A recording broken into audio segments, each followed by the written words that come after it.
Coming up on Tech News Today, why Blackberrys are banned in certain parts of the world. We find out what hackery went on at DefCon. And I'm gonna jailbreak this iPad live. Stay tuned.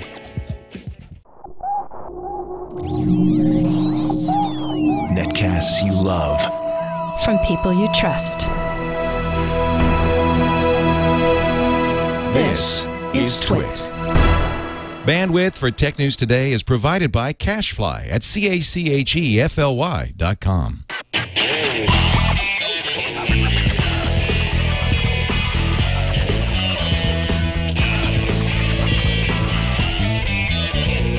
This is Tech News Today for Monday, August 2nd, 2010. Tech News Today is brought to you by iStock Photo, the web's original source for royalty-free stock images, media, and design elements. To help you create your website or blog, check out their special offer at iStockPhoto.com/technews.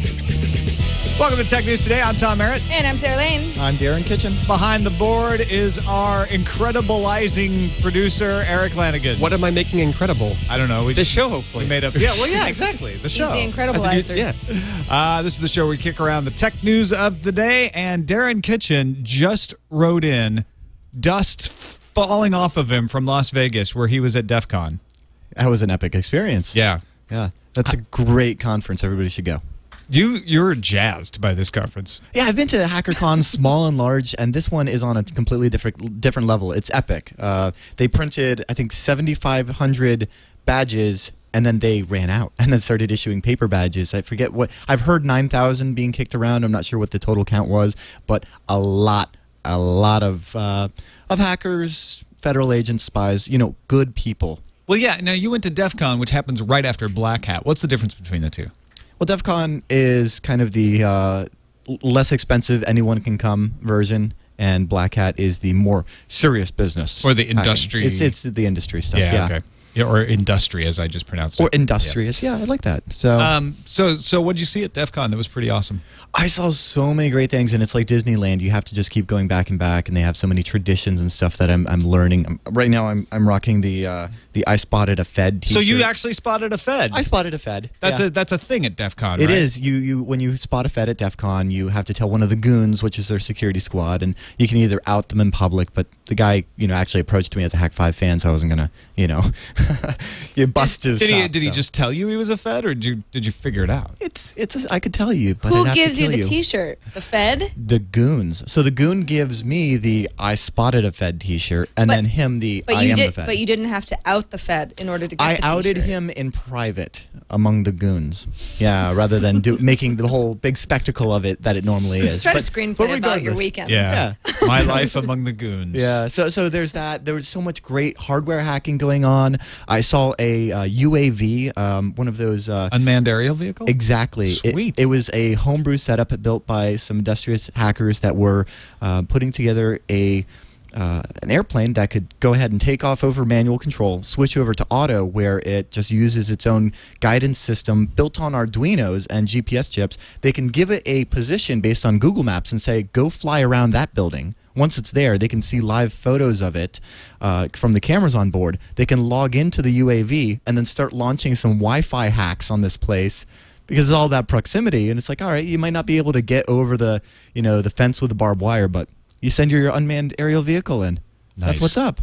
So you saw that in action, huh? Well, they weren't flying it because there wasn't enough space indoors. They had it around. Yeah, okay. It's good Cool. stuff. Yeah. Also in action at DefCon was Chris Padgett showing how all you need is $1,500 to buy a device and you can intercept cell phone calls. Right. Why don't we all become our own telephone companies? Now, he's talked about this before, but he was able to demonstrate it in action this time, right? Right. In fact, I have an extensive interview with him on Hack 5 episode 626. So that's HAK5.org/626. But it's essentially Chris Padgett basically put together using a USRP, which is a forget exactly what it stands for, but it's an open radio board. You can find it at ettus.com, ETTUS, or org, and it's a board that you can plug in. Is it Universal Software Radio Peripheral? That's exactly the one I was thinking Little Google of. never hurt anybody. Thank you. So you can, interface this with your computer, and you can turn your computer into a base station using a distribution called OpenBTS, and with a little bit of Asterisk, which is an open source PBX solution, a phone system, you can create your own cell tower. And, aside from a little bit of getting a license from the FCC, which isn't too hard, to be honest, you can go ahead and set up your own cell tower. And if nearby clients, clients happen to connect to you, hey, that's totally fine, especially if you can overpower the AT&T signal nearby. Because this is, granted, just for GSM, so AT&T and T-Mobile here in the States. So he didn't turn it on. Oh, yeah, he sure did. He did? There were signs posted all over DefCon saying, hey, between these hours on this day, be aware that we're going to be having a little bit of fun with the GSM. So if you don't want to be a part of this, turn your phone off. Fair warning. Interesting. Yeah, and he worked with the FCC to make sure that it's, legit before going into this. He had this ridiculous antenna setup that he had cranked down to the very lowest. In fact, he said that people at the back of the room weren't able to connect him, but instantly got I think 30 people's cell phones connected that were just sitting in the front of the room. So let's say out in the wild, he set something like this up. Would I, as just a casual iPhone user, say, be able to tell that anything was amiss? Well, you could set it up so that rather than saying AT&T, it would say, in this case, DefCon. But if you wanted to, he could make it pretty transparent to the user. Got it. Yeah. Interesting. And that way he could route all your phone calls. He'd be the perfect man in the middle. It's so great to see that this is transforming not just from the hardwired and the Wi-Fi, but into, more private networks like GSM. I hope CDMA is next. And then what was the hacking with the Mars rovers? This is very cool. Metasploit has an awesome new module to take advantage of VxWorks, which is a embedded system that's used in a lot of popular systems. It's made by Wind Rivers, and you can find it in anything from an Airport Extreme to the Mars rovers or even the C-130 Hercules. So you're talking about just little chips that are typically designed to do very specialized tasks, but they have a debug system built into them so that, the people working on these can fix them, log in, whatever. It runs on UDP port 17185, and in most cases doesn't require any authentication to go ahead and get into the system.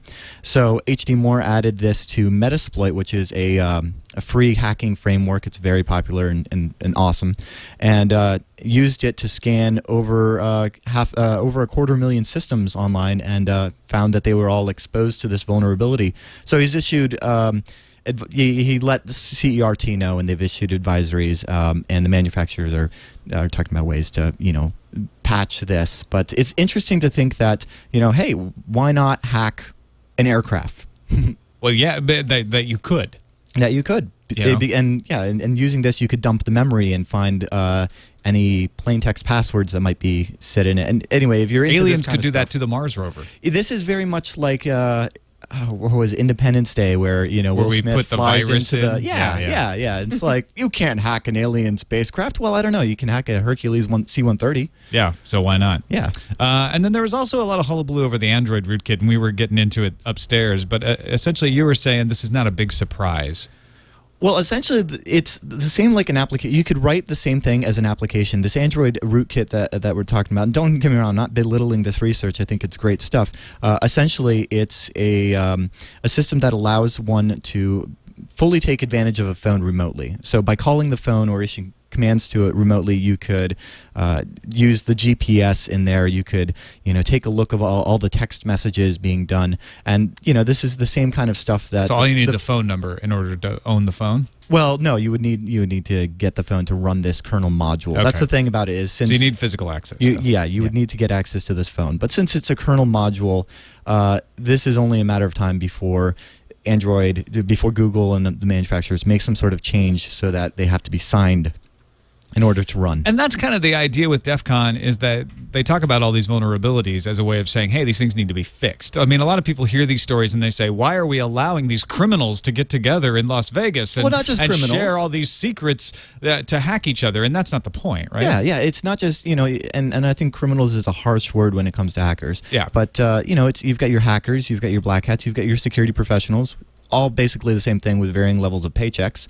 You get federal agents, you've got spies, and we're all just kind of sharing info and having good drinks. All right. But these kinds of scare reactions to hacking are one of the reasons that the United Arab Emirates says, you know what, we give up. We're banning the BlackBerry. We're not going to allow the BlackBerry to be used to run their service in the United Arab Emirates because we can't figure out a way to spy on it. And if we can't spy on it, then by golly, you're not going to use a BlackBerry. These messages being sent don't stay in one place long enough for us to go through them all. Yeah. No more BlackBerries. We've covered the story where they were trying to figure out how they could put like a spyware on all the BlackBerries in the UAE, and that didn't work, and RIM kind of fought that off in the end. So now it looks like the UAE and possibly Saudi Arabia may join in this. Even India is considering whether they should do this.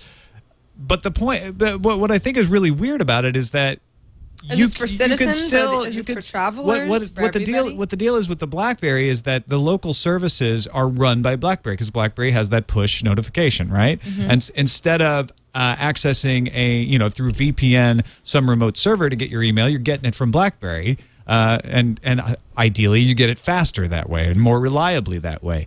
But it also gives a big target for the government to go after. If I've got a HTC phone and I'm accessing through VPN my email from back in the States, it's just as encrypted. It may be just as difficult for them to spy on, but that's not a big deal. And so any UAE citizen could conceivably create such an account offshore. So this doesn't really stop anything by banning BlackBerries. Or what about regular SSL? Yeah, exactly. I mean, any kind of VPN or SSL or any kind of encryption, it could end up being the same thing. It's just going to upset people. Well, this is a whole different kind of government, right? It's a whole different thing. So it is weird when you start to consider that India might try to do something like that. And would this become a wave where they go after BlackBerry? And again, it's the internet. People are going to find ways around it. They just won't use BlackBerries anymore. Right. They'll exactly. Go for a more open system. RIM will suffer. Speaking of open systems, I forgot to bring my iPad downstairs. I was going to jailbreak it because they put out the new jailbreaking for iOS 4 and for the iPad 3.2, and all you have to do is go to, jailbreakme.com, right? Now, how is this different than jailbreaking options that we've already had, like installing Cydia? Is it Cydia or Cydia? How do we say that? I think you say it's Cydia. Cydia. Because we've got that on an iPad here at right. TWiT that Cydia is just a store app, right, for getting jailbroken phones apps. But there's a jailbreaking program that you get through Cydia. You can get it, but Cydia is usually the end result after jailbreaking. What's happening here is that there are lots of different ways to jailbreak, and some have involved. Thanks, Burke. Burke brought me my iPad. Oh, nice. That might be our jailbroken. There are some ways to. No, it's mine. Okay.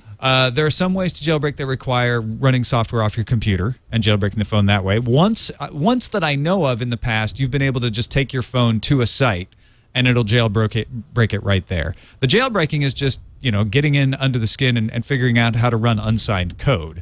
Cydia is just one of those things that shows up after you jailbreak that has a marketplace full of that unsigned code for you to run. So I am going to go ahead. There's some interesting programs in there. And I'm going to risk my iPad here. Tom Merritt. There is some risk. It's a very small amount Wild of risk. man. Now, are you concerned that by doing this, you're going to be potentially voiding your warranty? You are voiding your warranty. So, yeah, I should be more concerned because I'm doing it on a live video stream. Right, and then Murphy's Law will take into effect. So there we go. You can just barely see it. Let's go ahead and switch to my... Yeah, there we go. I'm looking at the wrong monitor. It's very pretty, isn't it? Yeah, so Slide that's to all you do. jailbreak. You slide to jailbreak. Are you going to do it? Here we go. Uh-oh. I'm trying to do it. I can't do it backwards. There we go. Dink. And you are. And we're off. This might take a while. All right, I'm going to. All right, we'll check back in on set that. it right there. But essentially, from what I understand, is the way that this one works. If you do a factory reset, you're back to stock firmware. Yeah, now that's the nice thing about it, right? Because it's with other methods of jailbreaking, most of the time you can roll them back with a little bit of effort. There's been a few that have been much harder to roll back. This one is actually it's almost a negative because if you need to restore for some reason, it will unjailbreak it, and you'll lose all your jailbroken stuff. So you need to make sure you back up that. And yeah, if you want to take it in for any warranty service, you're going to have to restore it because otherwise they'll turn it away, and they're like, "Yeah, you broke your warranty." On to Well, did it feel as good as you hoped it would? wait, I don't know yet. It's like watching. Did you get a progress rush? bar. Did you get a rush of adrenaline? Wait a second. Oh, we had this 99%. big live moment on the show. Well, it's gonna- and so we it's were gonna just take a gonna while. Leave it alone. It's jailbreaking. All right. Well, we'll check back. It's got to in. take a while. I jailbreak It for the even rush. says It's busy jailbreaking. Sit tight. It's jailbreaking. trying Let to it calm you down. alone, Let it jailbreak. Sarah. All right. All right. Well, it's exciting. In Internet Explorer 8, apparently, according to some reports on the Wall Street Journal, they were going to include the privacy settings in Internet Explorer 8 by default.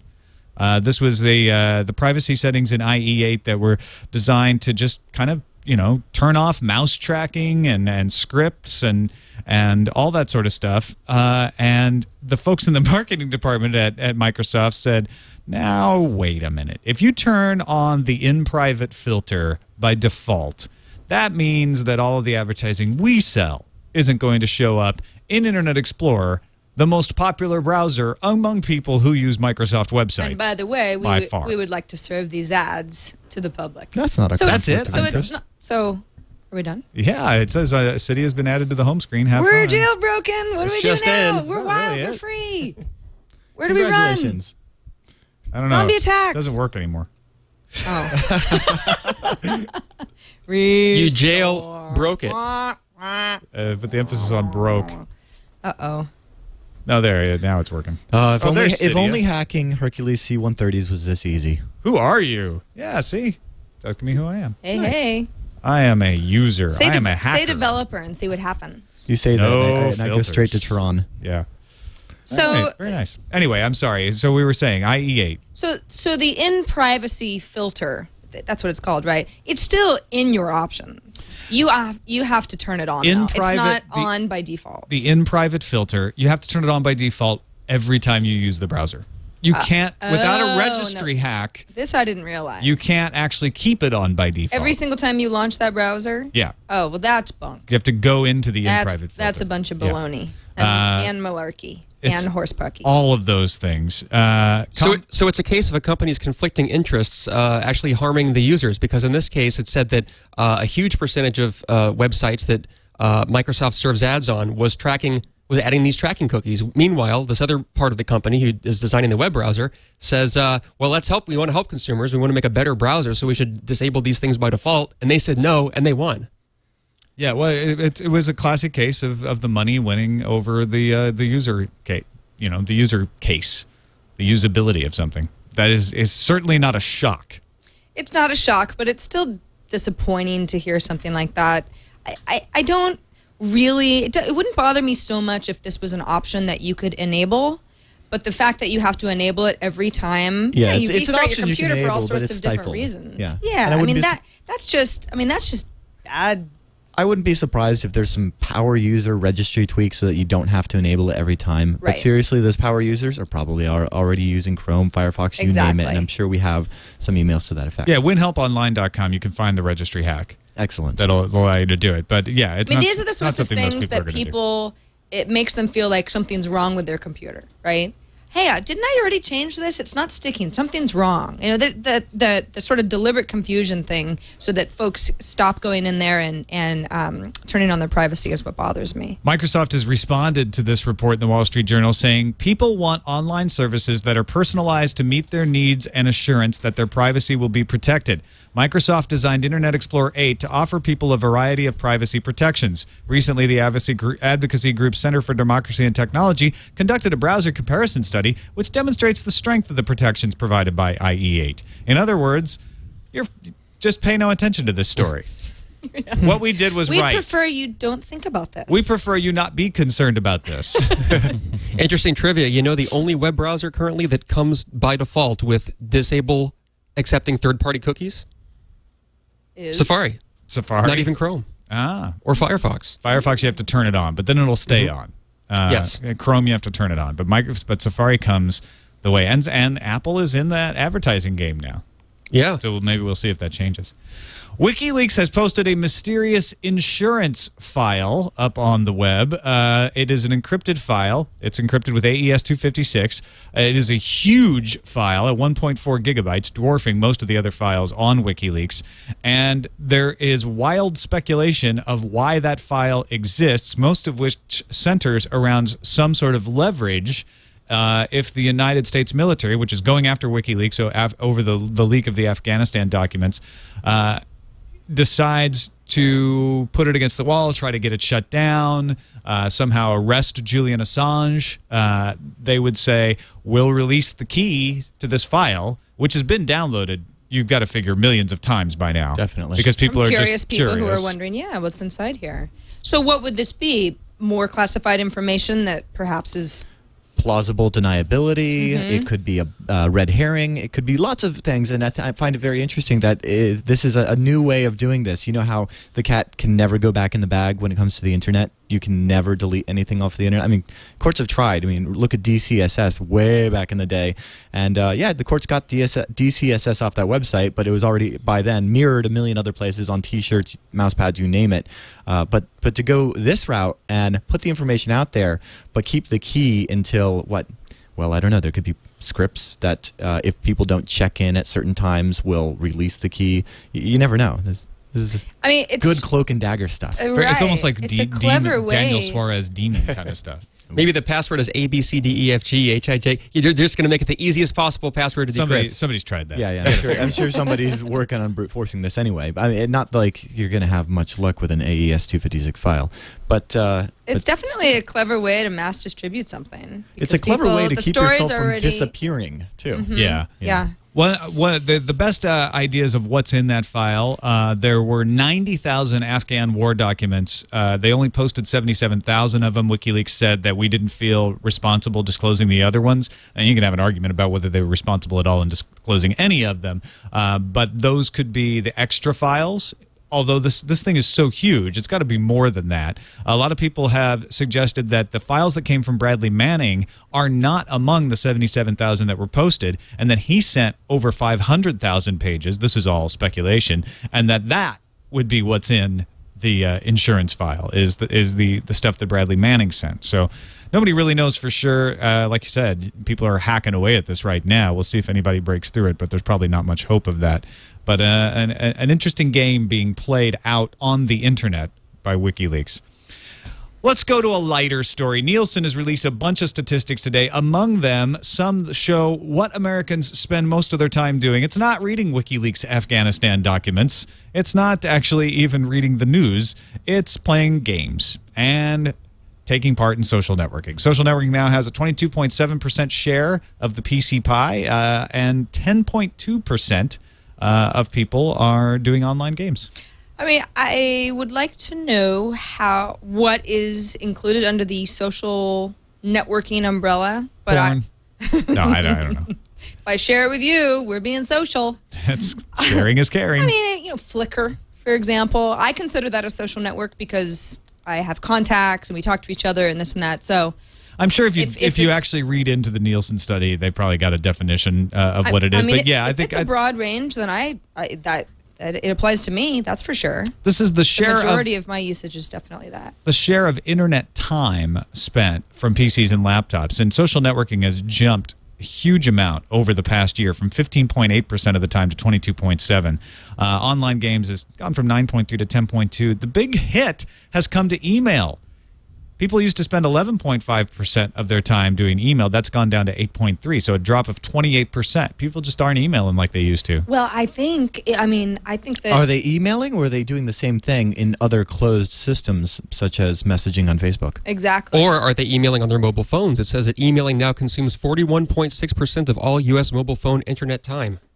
I think that has a lot to do with it, and also that if you're like me, you hate emailing. I email if I have to. Otherwise, I will do almost anything not to. A DM to me will get attention far quicker than an email because I'm already in Twitter anyway, and it's something really short that I can get back to, or a text. And for all of the talk we have about search engines and search engine wars, only 3.5% of the time is spent on search engines. People don't really spend a whole lot of time with them. It's get in, get out. 3.5, huh? Well, that's just because they low. just click the first link. Yeah, They right. don't go 3 pages in, Mr. Well, the Merritt. students do. We saw that. Exactly. I'm referencing. Yeah. Classifieds and auctions at the very bottom, 2.7%. So I feel bad for Other. It lost 8% this year. it's been a hard year for Other. Other, it just IRC wasn't go what it into was. Other? Yeah. All you people in the TWiT chat room right now, I think you fall under Especially Other. Travis. He's devastated about that. Yeah, poor Travis. They've gone to the social networks is what happened. Thanks to Mark for sending in this next story. A North Carolina judge says that online IDs can remain confidential. The Charlotte Observer reported on Saturday that Gaston County Superior Court Judge Calvin Murphy ruled that the Gaston Gazette did not have to tell the attorney for a murder suspect who a commentator was on an article about the case. Now, the commentator, I believe, just means someone posted a comment to the news story. Was the comment a tip on where the murderer lived? I mean, what was the comment? The suspect wanted to know what the identity of the commenter was, and the judge said, you know what? First Amendment, North Carolina Shield Law protects news gatherers from having to release the identities of its sources, and commentators on online news stories fall under that protection. Interesting. Yeah. It's a significant protection against release of commentator information, but it is not a blanket ruling for all online comments. Right. It has to be in a certain type of news story in a news situation. I mean, it would be like the police getting an anonymous tip. I mean, they're not going to tell the suspect who told them. Yeah, but this story that Mark sent along doesn't say what the comment was. That's a good point. It's a good question. I would like to know. Because if the suspect's like, hold on a second, who was that? Then you could get into some, I don't know, danger zones. Now, there is a comment on the article about this story that says the standard for releasing this type of information is that the information has to be critical to the defense and cannot be obtained in another way. The judge ruled that the defense did not meet that burden, says commenter Bill Zero. The defense was seeking the identity of a poster who commented on the defendant's lie detector test. That couldn't be used at trial anyway, and so the judge said, well, you don't have to give over that name. But, you know, these things are always very narrow in their application, but very broad in their precedent, because now somebody's going to try to use that for all kinds of other situations. Right. Ironically, comments about comments, not protected. Are they? Are they not? I don't know. Are you a lawyer? Do you know that? No. It's too recursive I don't know for that me. either. Do you remember last Case by week when case thing. we were talking about the .lmka vulnerability, the 0-day for all versions of Windows, the shortcut files that could Yes. own your computer? Yep, that's in the calendar. Oh, well then that is in the calendar. Yeah, we talked about it Friday. The out-of-cycle patch comes today. You sure did. Well, there we go. We got the out-of-cycle patch. Thank you. Yeah, it is coming. That was Darren's segue. Little tease ahead. Better luck next Monday. Thank you. Touche, Merritt. No worries. No worries. That's why I don't even try. Let's move to the lightning round really quickly. According to Net Applications, Internet Explorer is gaining market share at the expense of Firefox and Chrome. Safari and Opera are still slowly gaining, but Firefox is declining. Chrome seems to be leveling out, and Internet Explorer had gains for the second month in a row. Despite privacy settings. Apple's iPhone 4 antenna page, which shows the great lengths the company goes to in order to test its handsets, no longer features videos of competing smartphones losing reception when held improperly. If you missed the videos, you can still find them on Apple's official YouTube page. Bloomberg reports that AT&T, Verizon, T-Mobile are about to test out a near-field communications or NFC payment system pilot, which with schemes in Atlanta and 3 other cities, potentially aided by partnerships with Discover Financial Services and British bankers Barclays PLC. Windows 7 has passed Vista in usage, but neither have caught Windows XP. Mac OS X is still declining slowly since its peak in March. And if you look at the graph for this, you can see by the straight line that the OS wars are really kind of boring.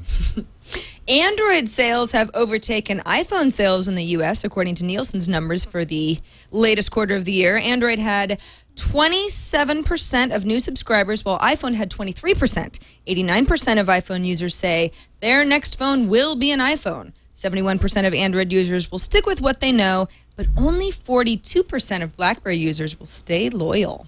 All right, on to the calendar. Now go! Because it's vulnerability. It's actually out now, though. I mean, what you were going to pass along is important, which is we've been saying it's going to come out. Right. And the breaking news is that it's out right now. So go download it because it's for all versions of Windows. It's an out of patch, or it's an out of band release. So this means it's extra special. So go and get it right now. It is out today. Also from Microsoft, announcing cheaper Office for Mac with a ship date by the end of October. And Windows Phone 7's coming to Europe also in October, US in November, according to Microsoft COO. Wait, so Europe gets Windows Phone 7 before we do? That's interesting. A whole month. Good for you, Europe. Yeah. Now stop whining. It's actually Canada. I can't believe Tom just dissed an entire continent. It's Canada that always whines, because, and rightly so, because they always release something in the U.S. and then for some reason they don't release it in Canada and Mexico, although you don't hear about it as often from the Mexicans. Sometimes release dates, I'd love to know the thinking. There's obviously a very good reason. Yeah. But I don't know it. Yeah, I don't know it either. It's just weird. But you win, Europe. Europe wins this round. Yay for Europe. Yay, Europe. All right, on to the voicemails, which actually we have a video voicemail today from an old friend of the show, or at least shows that I've done. Vic, the Texas Rancher pilot. What do you have to say for yourself, Vic? He says, I'm going to play the theme song. I love that theme. He's humming it on kazoo. Just dance. Yeah. There we go. There's Vic. Hey guys, this is Vic, the Texas Rancher pilot, calling from Central Texas regarding the video mail sent in by Paul the sysadmin on episode 43. He mentioned that how easy it was for evil geniuses to set up encryption and avoid being observed by the FBI. I think what he probably is overlooking is that all evil geniuses are surrounded by less than brilliant minions who will undoubtedly leave a breadcrumb trail through their unencrypted communications that lead to said evil genius. Something to think about. Anyways, love the show and love the interaction. Tom, your co-hosts are just awesome. They keep you on your toes and they're brilliant. As are you. Aww. Thanks. Did you hear Well, that, I can guys? only assume he's talking about us, Darren. Yeah, I think he you, is. Vic. Mhm. Yeah. Also, Little the guy love locusts. between two guys. $20 is in the mail. Sorry, sent by locusts. He was.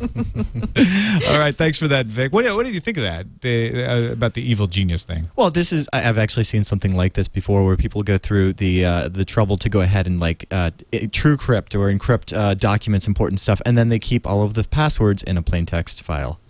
So yeah, you know, it's lowest common denominator. It's the weakest link. That's why I'm glad I have such strong co-hosts, because it's the same sort of principle. You're only as good as your minions. In the case of evil geniuses, you're only as good as your co-hosts in the case of shows. Happy to bring you down. Ah, stop it. On to the emails to TNT@twit.tv. First one, this comes from The Moke. The state of Maryland has officially recognized local developer Firaxis Sid Meier's Civilization V by naming the day of its release after the game itself. As dictated by a gubernatorial proclamation, September 21st, 2010 will be known as Sid Meier's Civilization V Day.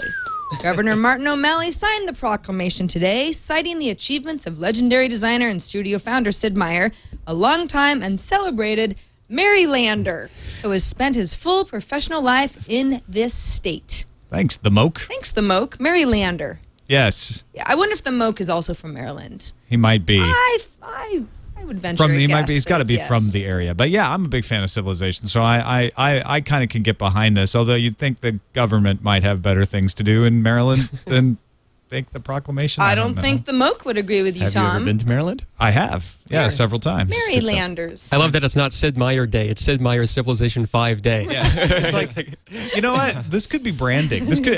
Somebody should investigate and find out if there was a little payola going on, because that sounds like It really a is. sponsored.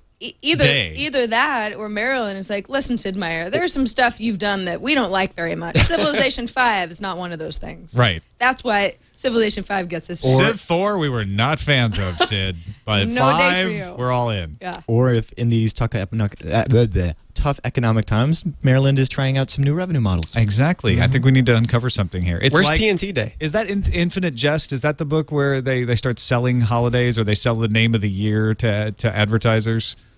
or the months or something like that. I don't know. I couldn't tell This you. could be that happening. The city of Petaluma announces Tom Merritt Tech News Today Day. It would only cost us $100,000. All right. We also got an email from Khalid who said, hey, guys, I searched for a better privacy in Chrome's extensions gallery in the hopes of finding something equivalent to the Firefox add-on that we talked about last week. I found something called Click and Clean, no spaces, and it looks pretty good so far. It'll clear all the regular Chrome stuff, your browsing history, etc., if you want, as well as Flash and Silverlight objects and Java cache. It also claims to be able to delete files securely and can run an application of your choice every time you exit the browser, if you so desire. The interface is very slick, and I think this is a great find. So check it out. Click and Clean, no spaces, on the recommendation of Khalid. Let us know what you think. Cool. All right.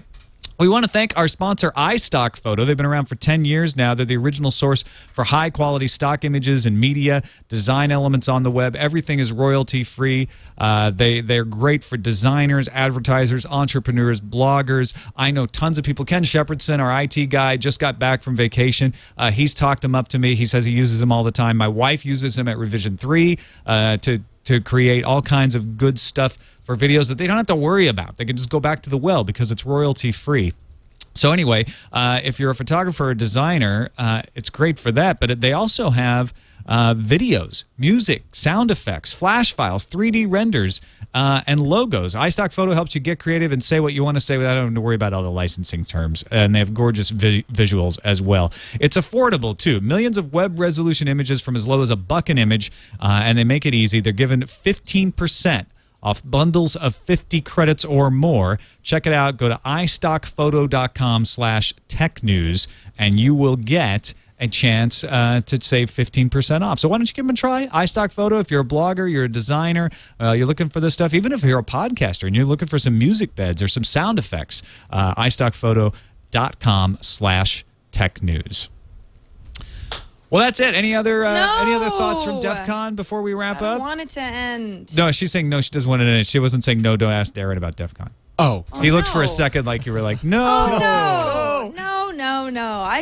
I want to hear about DefCon. Yeah, well, you should tune More. in on Wednesday, because Wednesday is the big day. That's when we're going to have Hack 5 episode 725, always dangerous when you do that live, where we're going to be doing a recap of all of the excellent stuff that we have seen at DefCon. So HAK5.org for that. And if you're interested about previous HackerCons and that interview with Chris Padgett talking about sniffing up cell phone data, intercepting GSM, we've got a really long and awesome interview with him about the same stuff essentially that he spoke about at DefCon, and that's at HAK5.org/626. TNT is found at twit.tv/TNT. You can call us 260-TNT show or send us an email, TNT@twit.tv. That's it for this episode. We'll see you next time.